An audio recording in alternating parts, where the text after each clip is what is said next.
Now everything is so exaggerated and so crazy that it's almost weirder to watch something that just shows you what life is really like.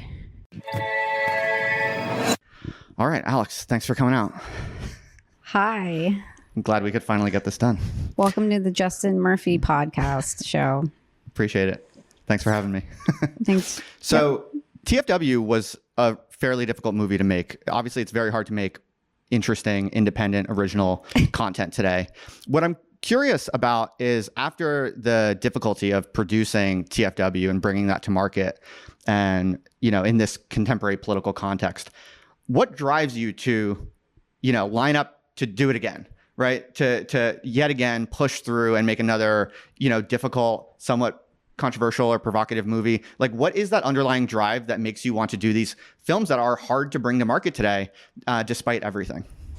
You mean, why did I go after TFW and make Alex's War after whatever unique obstacles? Exactly. After TFW, assuming, you know, and I know you well enough to know that it definitely presented its challenges to make that kind of movie. But despite those difficulties, you sign up to do something perhaps even more difficult or even more challenging. Like, why? Well, I mean, not to like deflate the impact of the response, because I do think that's an important question. But when I made TFW No GF, I didn't think I was making like a movie that people were gonna watch. And I thought I was making an art project that, if I was lucky, it would be a springboard to make a real documentary later on. But the biggest difficulty of making that movie, which was made in a vacuum, by the way, because nobody knew who I was and it didn't cost any money to make, it was just the practical challenges of not having a crew, not having any money, trying to explain concepts to people in order to get support that weren't really accessible. And the movie, it just wasn't really translating to people. So anyone who came to work on that movie, that's why also it took so long, is that people started to get it. Anyway, digress. So then the movie comes out, and it goes through a few different seasons. First, it goes through a season of like open arms sort of reception and like positive acclaim, and it goes into South by Southwest, and then it gets that second cycle of like, but wait a minute, this is bad, and here's why it's bad. So that happened. And then it had even a third cycle where the demographic who the movie was crafted almost for decided that they were too cool for it too, and that they didn't like it. And so it kind of went through all of these permutations, and now it's sort of arrived as this weird little, cult classic movie that ended up breaking down some barriers for some people, including me. And it has this reputation for being like a naughty movie, but it didn't feel like I was making a naughty movie at the time. I just felt like I was lucky to be making a movie about something that I was interested in. But yeah, I had to deal with some blowback, and it wasn't anything that I had ever dealt with before.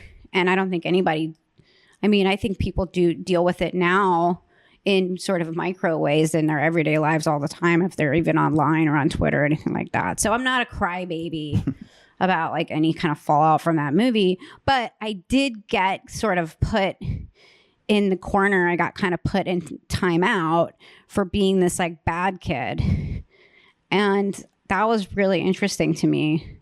And I just thought, well, so we're becoming so prohibitive in these spaces where you can't even make like a weird like coming of age movie about like guys on the internet. It's like, so everybody is basically demonized now in some fashion in the kind of age that we're living in right now, and I just thought, well, who's the most obviously demonized person?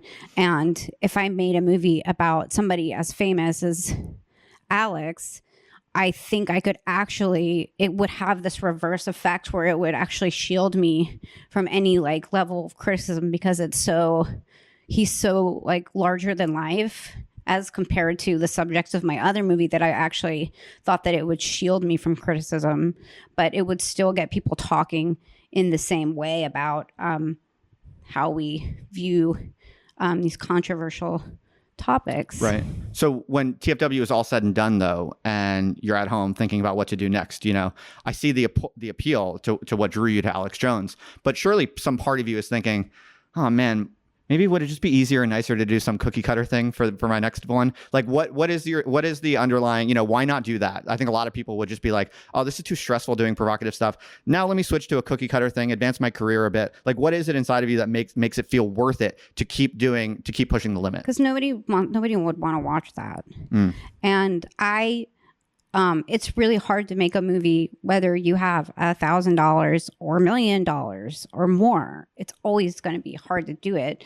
And the biggest thing that makes it hard is sustaining the energy and the follow through to finish it. And that means that you have to be able to stay inspired and to be able to stay enthusiastic. And for me, if something is not spicy, at least to me, I'm not going to be able to, film the movie, edit the movie, direct the movie, deal with all these interpersonal relationships that you have to do, like with your subjects, with your crew, showing up, being on set, like the uncertainty of how your work is going to be dealt with and how people are going to treat you.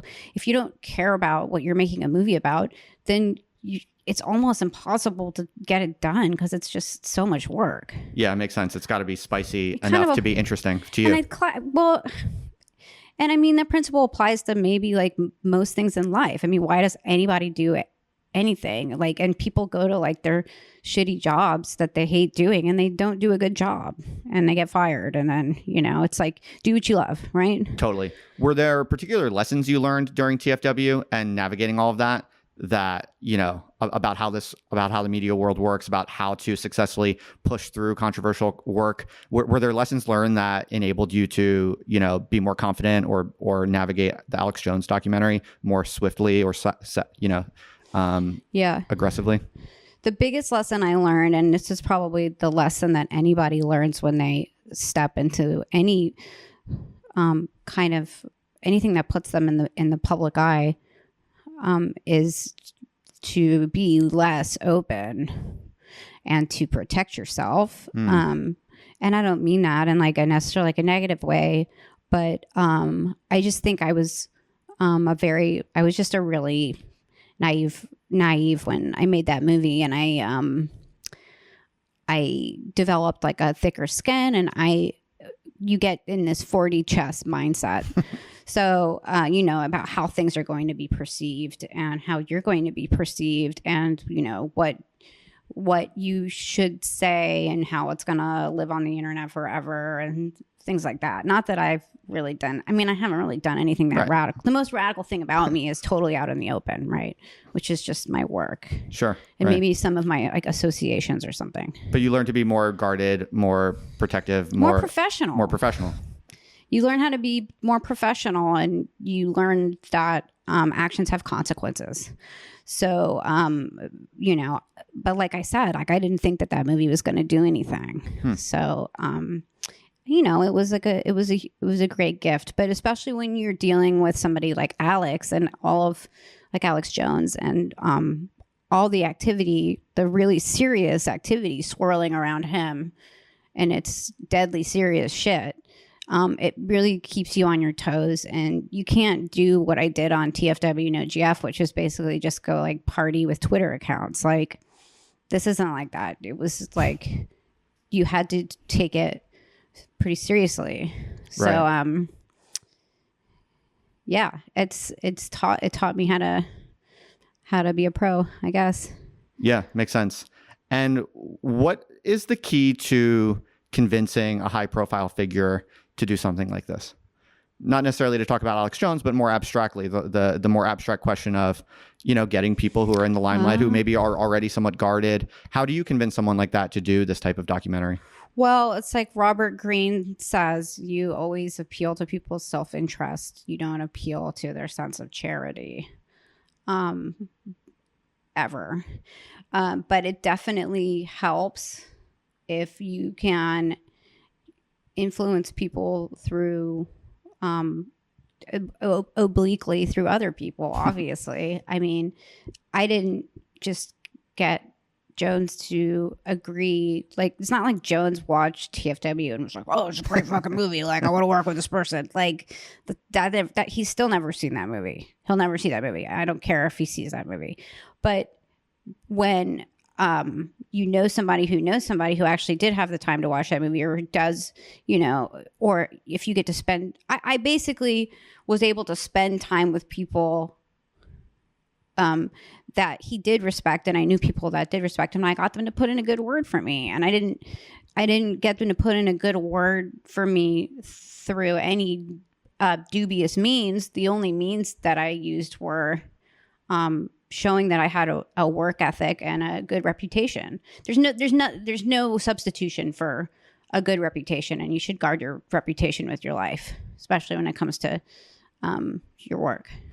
So you started your career in Hollywood and you did some work in the kind of more conventional tracks. And then now, you left Hollywood, you live in Austin. I don't know how long you'll stay there, but talk to me a little bit about this new moment where it seems like cultural energy is to some degree, flocking to these other areas, these other, places of interesting creativity and what have you. Do you think that this is something deep and the beginning of something important? Is this a temporary thing and ultimately all power is going to be going back to New York and LA? How do you think about the landscape right now for ambitious creators, filmmakers, and so on?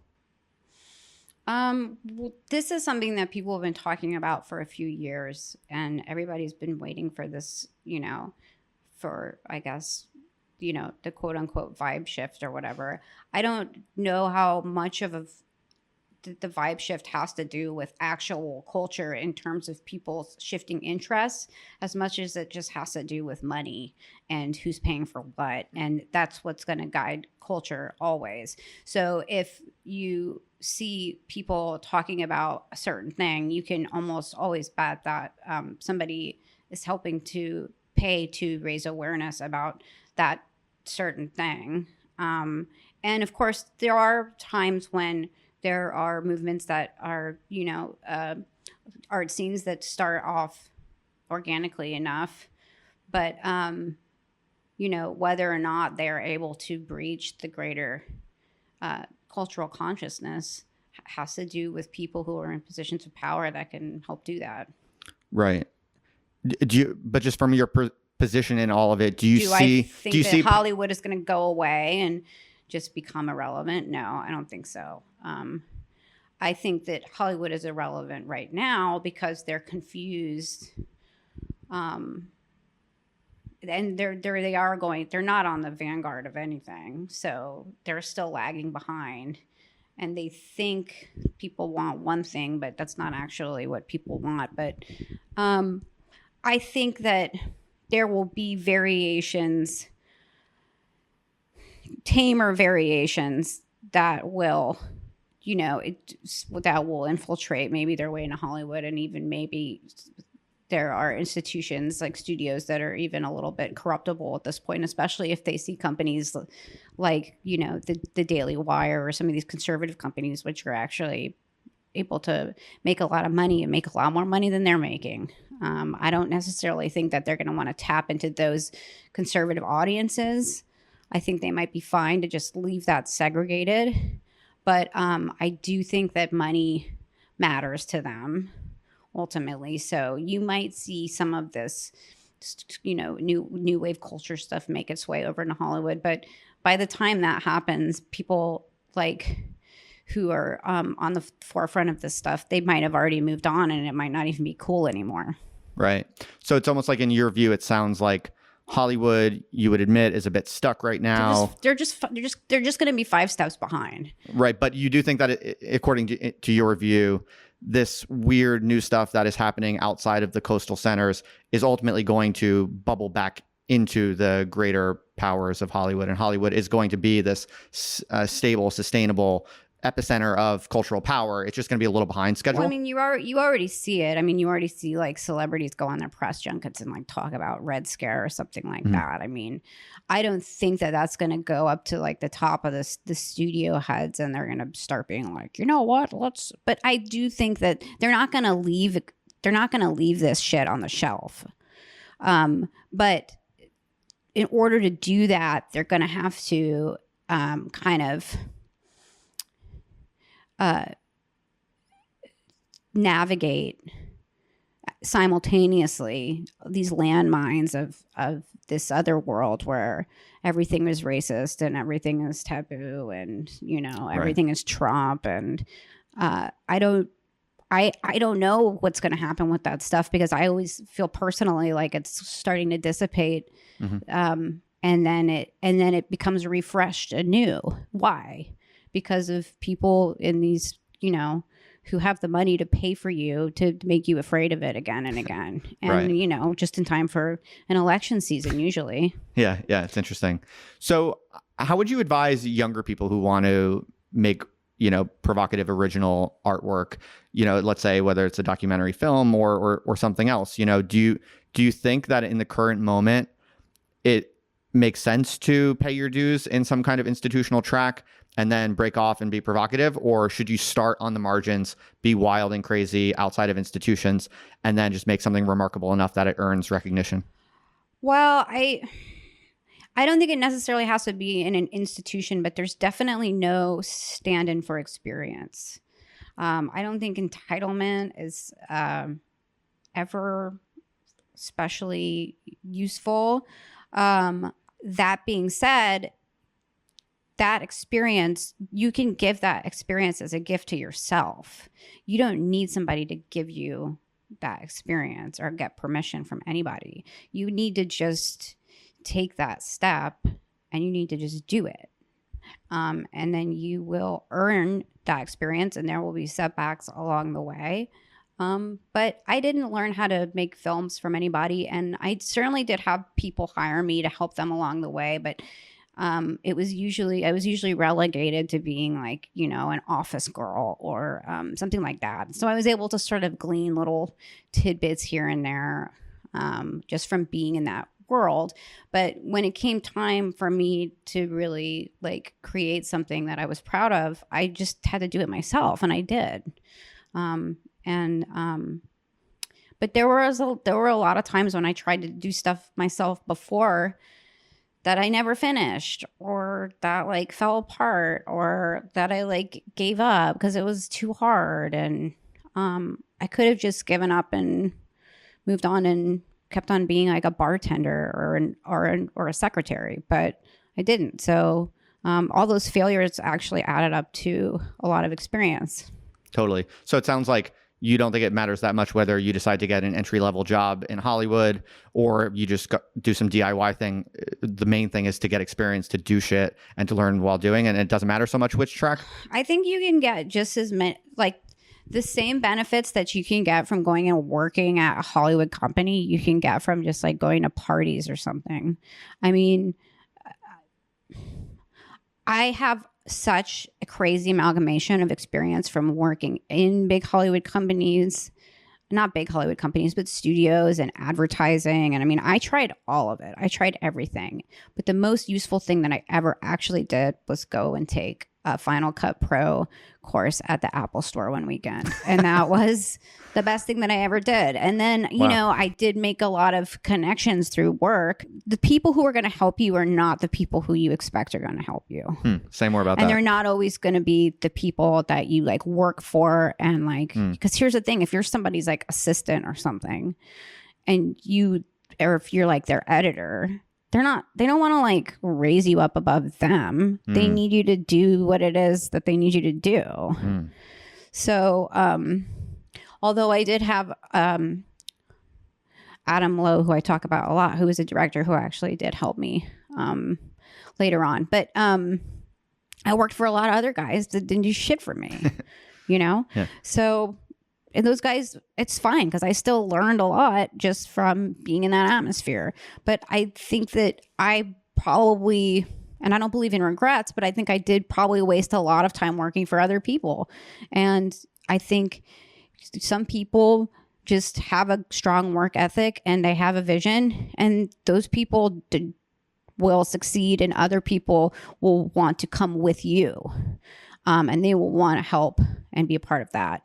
And if you're just trying to like, you know, wait for a handout from someone, even if it's not a handout because you're working, like it's really hard to get ahead. And that model's not really a smart model to use, especially since we have so much at our fingertips now, and the barrier of entry is basically right here. Yeah, it makes sense. I mean, I think a lot of people just don't want to put in the hard work and actually do shit. And if you actually do, you'll be surprised at how many people come out of the woodwork here and there to help you, but it might not be the people you expect or the people who are supposed to.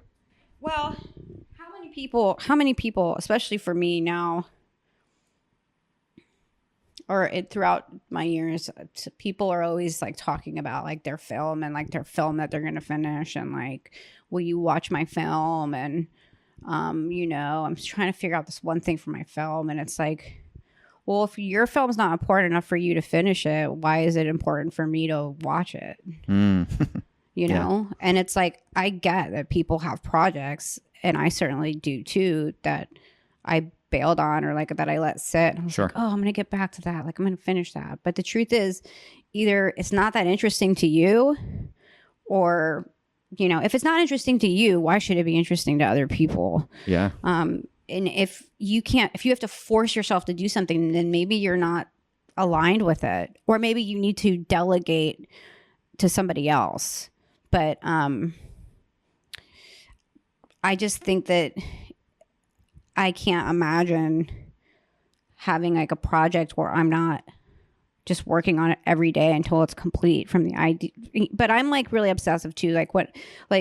I'm not like, I don't have like a bunch of irons and a bunch of fires. Like I do in a businessy way, especially the more I'm able to succeed with what I'm doing. But creatively, I think of one thing, I get super fixated on it, and then that's all I think about.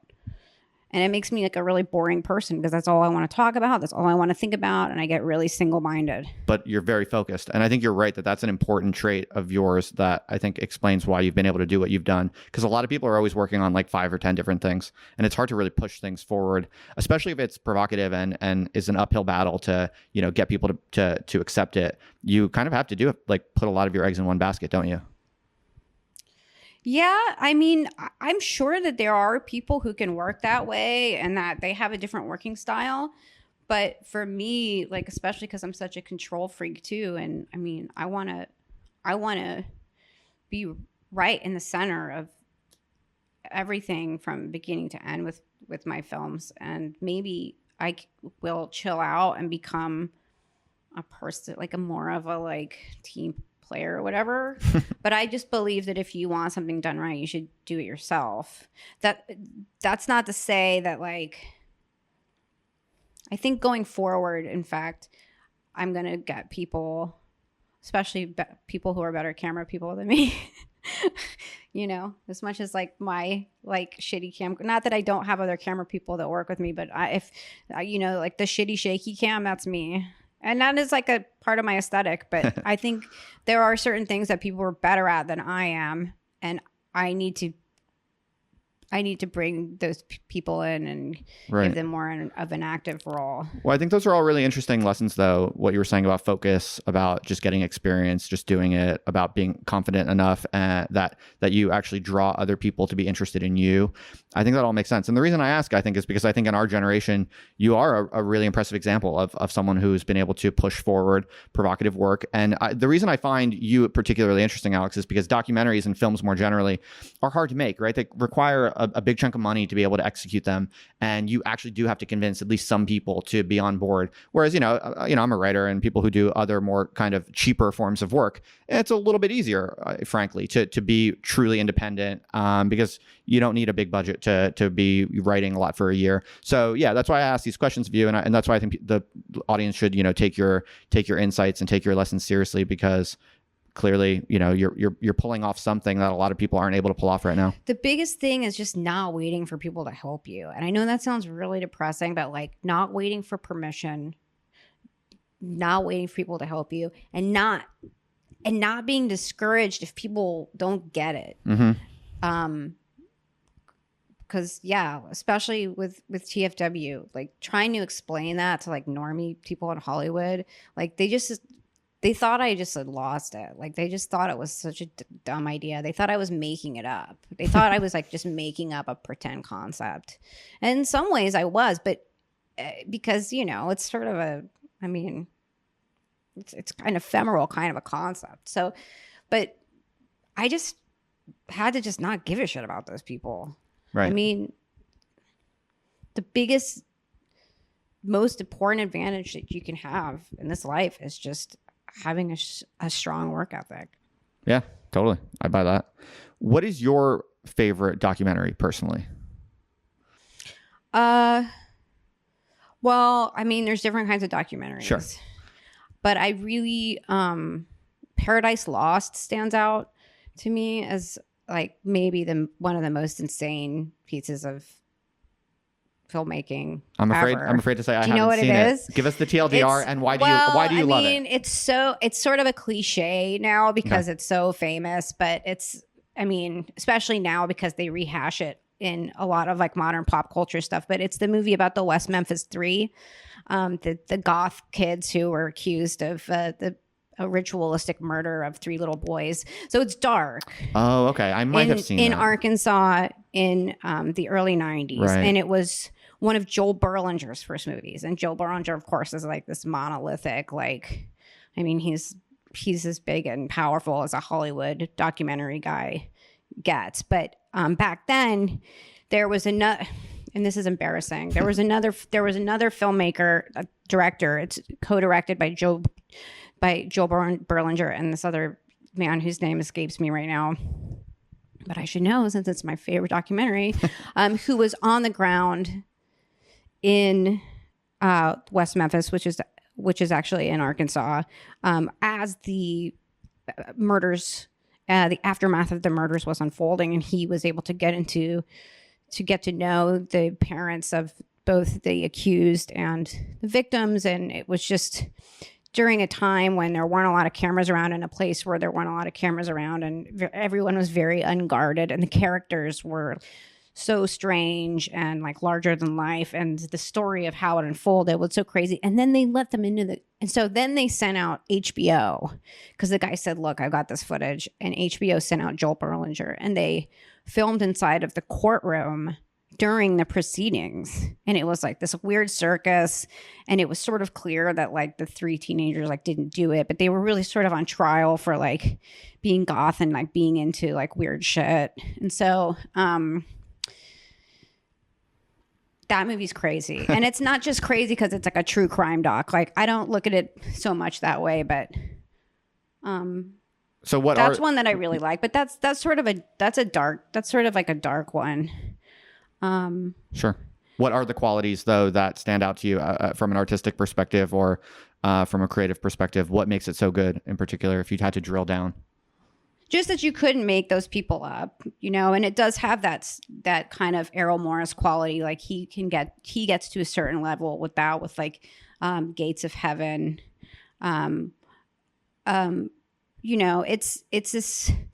It's from, a lot of my favorite docs are from a time. It's almost really, we've had to change how we make documentaries completely because people didn't used to be so self-aware. And when you look at these old cinema verite style movies and documentaries from the 70s and 80s, and in the case of Paradise Lost, even in the early 90s, you could still go places in America where people weren't used to being around a camera. They were a lot more trusting. They were a lot more likely to let you into their home. Not that that's something that I already got as close to that as I wanted to do with my first movie. I don't need to be that kind of filmmaker, but I am blown away when I watch movies like that from the past where the subjects are so trusting and they don't even American Movie or something.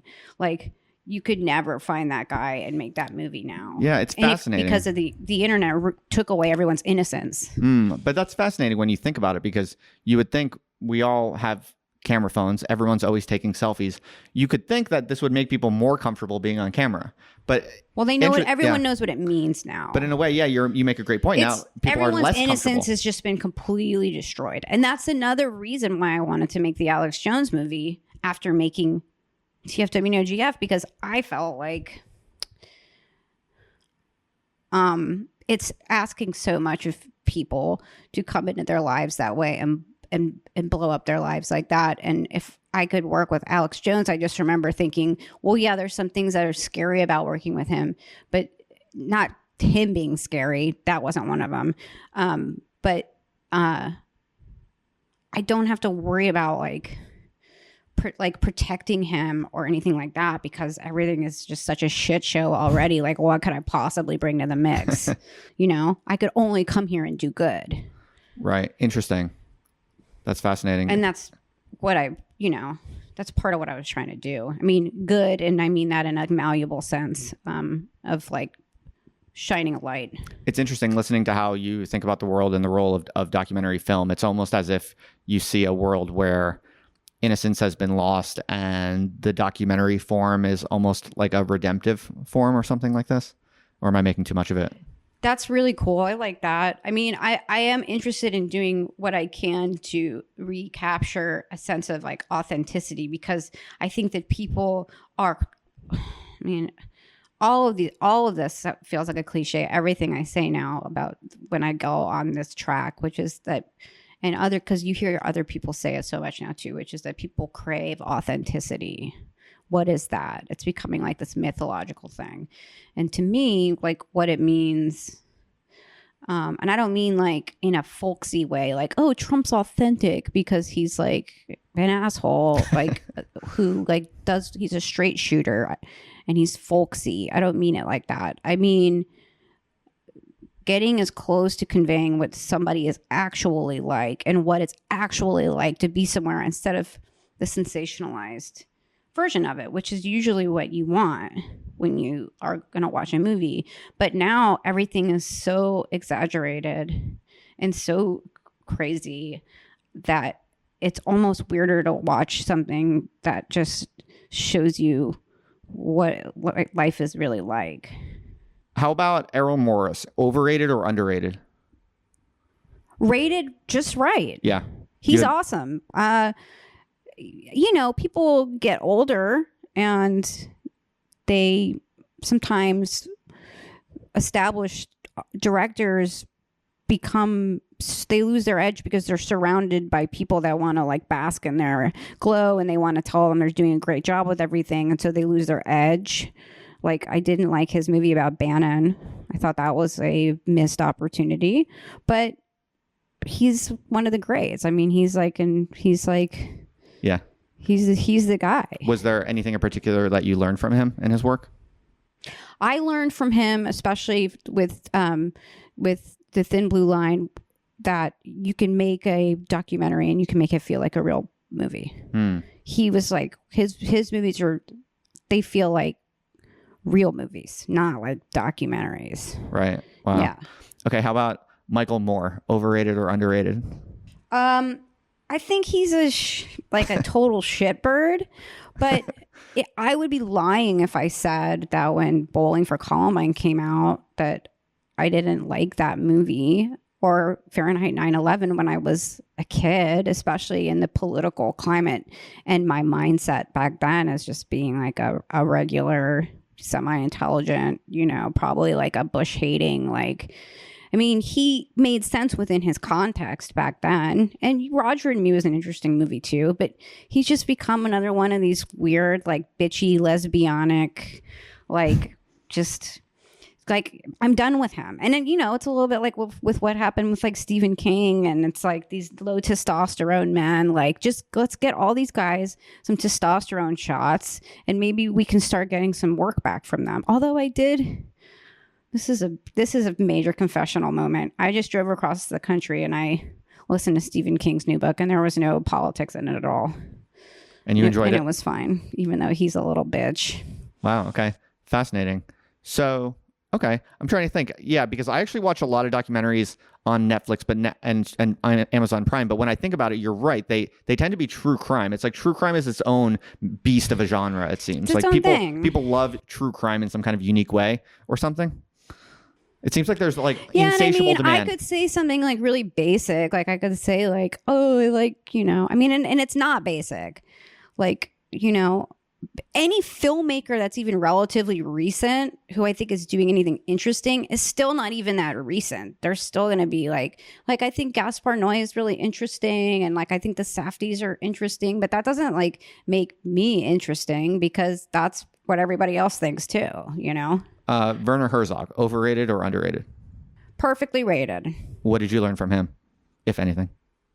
I learned from him that anything can be interesting if you're interested. And you can make a film about anything as long as you want to learn about it. And he also is, I learned about self-confidence and vision. You can't really get a stronger vision than Werner Herzog. And when he tells you that he wants to go and like make a movie about, I mean, and of course this is not like the peak of his work, but like his Antarctica movie, for instance, where he's like goes out to the Antarctica base and makes a movie about that. Like that sounds like it could be really boring, but I didn't think that movie was boring. I thought it was awesome. And that was just like him walking around in the snow, like talking about shit. Like it was great. Nice. Oh, well, I love Robert Altman. But see, so what did you learn from him, and tell me about him? Ambition. I learned about ambition from him. Say more. And he is like the ultimate like Hollywood like guy, and he has really ambitious and complicated stories. He gets the best of the best. He also invented a style of recording audio where he puts microphones all over the place. And he has these, of course, like really elaborate sequences that he films, and he tunes in and out of the different audio channels. So if you see a movie like Nashville or something, where there's like, you know, he has these like, you know, there's hundreds of people in that movie and they're all mic'd. And so he's like a crazy maestro, like tuning in and out of everything. He's in the editing room. But if you were just to be there naturally, you would just be hearing crowd noise. You wouldn't be hearing anything at all. So I learned a lot from people who weren't necessarily documentary filmmakers. Although there is, you know, a documentary aspect to even to somebody like Altman, because he creates these scenes and he chooses what to zero in on, and in a very like lifelike way.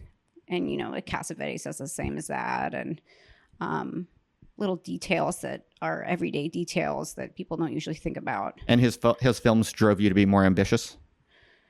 Well, Altman, I mean, but that's just living in another world. I mean, his level of, I mean, he's just one of the greats. And he had just everything, every tool at his disposal. In the whole world. I mean, by the time he gets to like The Player, you know, you have every celebrity in Hollywood just walking through making a cameo like it's no big deal. He had everything he had every possible resource at his fingertips. But to like take Warren Beatty at the height of his career and drop him off and do some weird ass art house Western movie with him, you know, that's power. I mean, he had actual power. So, and he just got to do whatever he wanted to do. Yeah. And he wouldn't take no for an answer, and that's ambition. Hell yeah. I love it. So do you miss Hollywood at all? Do you miss LA or no? Well, I was never like in Hollywood. Right. Okay. I mean, I was just an editor. I mean, but you lived there. You were in the mix. Do you miss being there? I miss LA before COVID.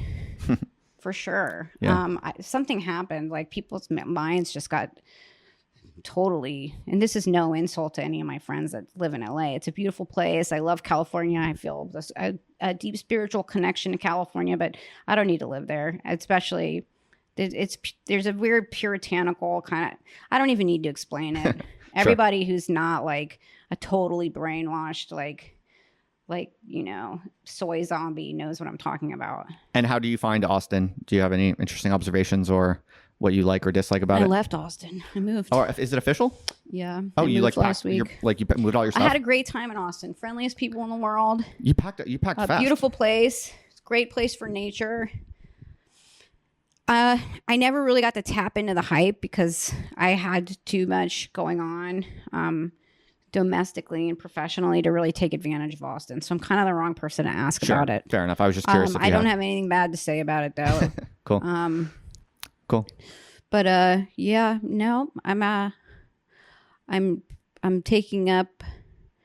starting my new business in Las Vegas. Oh no shit. Tell me more about that. Well, it's my production company. It's my official production company. It's called Onset Creative. Cool.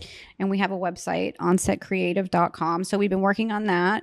And I just want to try and expand the roster a little bit and just keep working with some of the people that I've been working with. And we want to basically do some content. Like some of it I'll direct and some of it other people will direct and some of it will be docs and some of it will be narrative. And I think we're just going to we're just going to produce anything that we can that has legs, that is badass. Totally. That's awesome. That's news to me. That's great. Congratulations. That's exciting. Thanks. I think I'm going to get t-shirts. I'm at the Urbit conference and I'm trying to get some t-shirts going out at the Urbit conference. Nice. So I would be remiss to not ask you a bit about the new project, the current project, the Alex Jones documentary. You know, I don't want to psychologize Alex Jones or anything like that, but I'm curious just if there was anything you learned in the production of that film about Alex Jones that surprised you personally, you know? This is a question that I get a lot. Okay, sorry. No, it's okay, because the problem is it's sort of like the question that you have me before, where it's like, who are your favorite filmmakers or whatever. I try to ask fairly unique questions, but this is going to sound weird, but I didn't learn anything about him that necessarily surprised me that much. He's definitely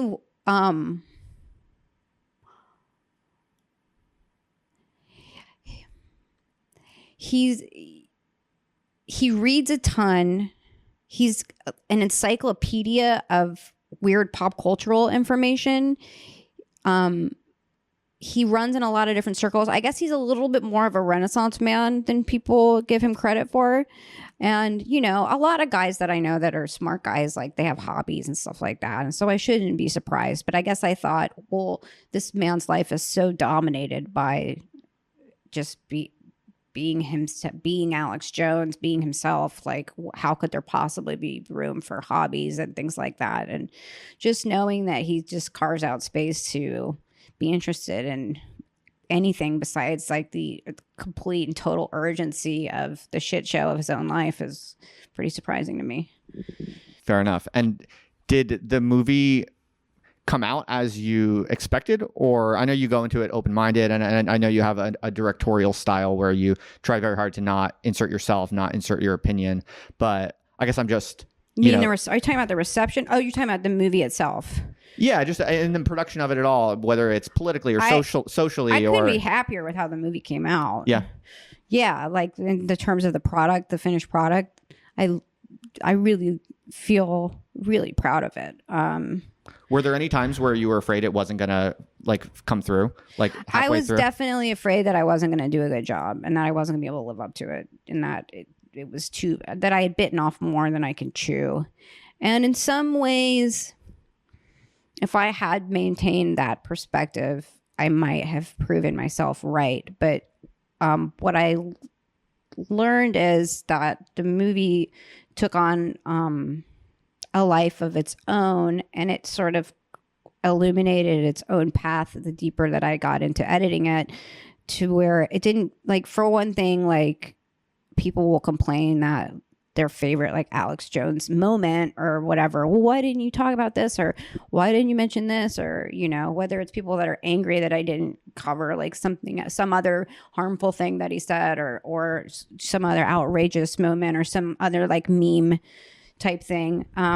I was really worried that I was not going to be able to squeeze all that into the movie. But in the end, the movie sort of took on its own personality, and it wasn't really about trying to shoehorn everything about him into it as much as it was about just making the best version of that movie. And it wasn't really about me or him.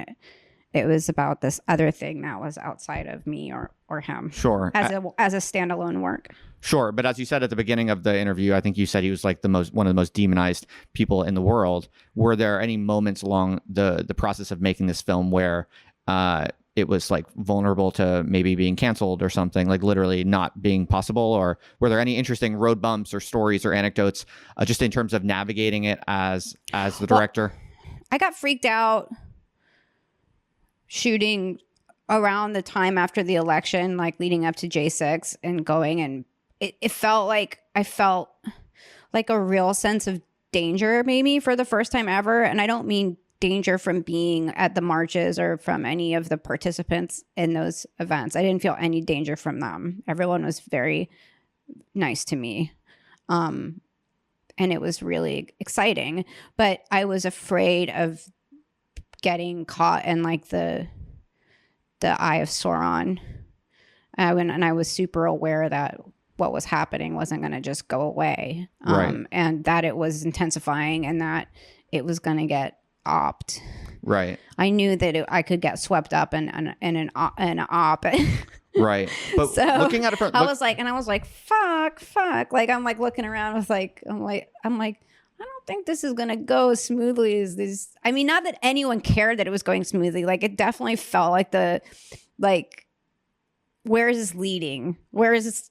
How can this possibly resolve? That's how it felt. And that was I don't know how that relates to the question that you were just asking me, but, I know I'm here. I'm alive. Yeah, I think I know what you're saying. I mean, from the outside looking in, it's almost to me kind of surprising and interesting how seemingly smoothly it did all come off, right? I thought there was 100 million things that could have happened. That's what I'm getting at. Yeah. And the least of which is being like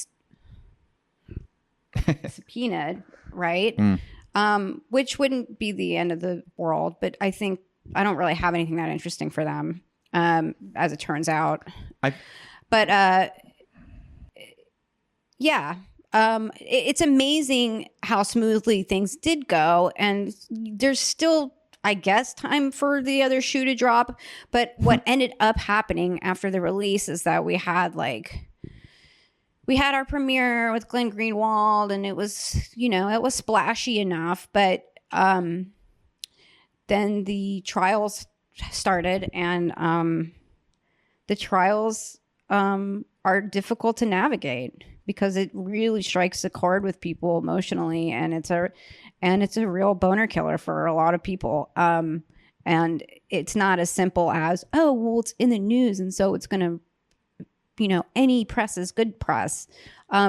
I don't know if that's necessarily the case here, but I don't feel like any of my films are really something that I'm making so that in the moment that they are released, they are like the biggest thing. And it just I just want something that is a slow burn that's going to be really able to carry water over time. So, the trials, I don't think we really factored that in, but the film did very well, and it was enough for us to consider it a success, and nobody died or was maimed or went to jail. And I love what you say about trying to build and create a product that will stand the test of time and appreciate and value over time, not necessarily, be super splashy in the short term, but that's something that will be appreciated for a long time. I love that. And I think the reason I asked, what I was kind of driving at was that I think it's really useful and inspiring for people to think about this, that like before you started making the movie,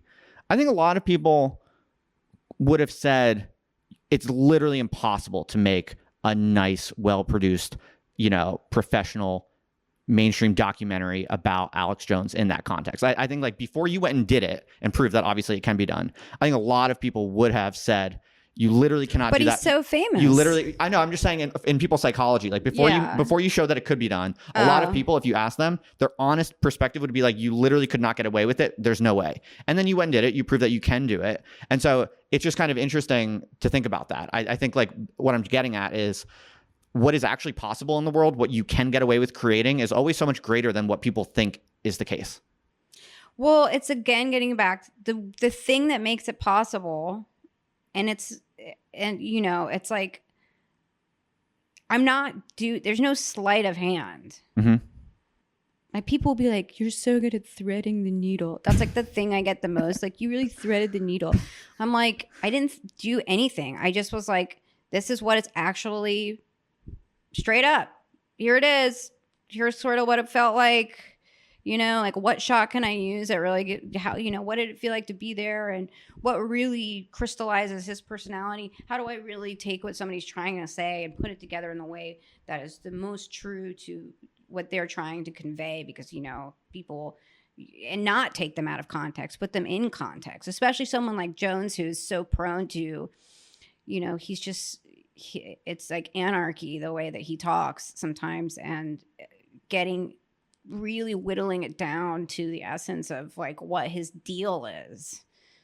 That's all I was trying to do. Whether you agree with that or not, I just want to convey a feeling and the information to you at the same time in a realistic way that's useful when you're talking about him. So it's not all hyperbolic all the time. I love it. And I think it's a great case study just to show that even if something seems impossible and it seems like there's 100 ways in which this could get crushed or canceled or what have you, there is actually a way to pull these things off. I mean, and it kind of did, but at the end of the day, like, people are interested in him, and even the people that hate him are interested in him. So I was aware of that, and I knew that would definitely be a good tailwind for us. And I just thought that he's such a massive topic that, somebody needed to make a document about him that was actually substantial. Alex Lee Moyer, I'm very proud to call you a friend. I'll put links to everything you talked about in the show notes for people to check out. And just thank you so much for coming through. Thank you, Justin. Keep it up. You too. That's a wrap.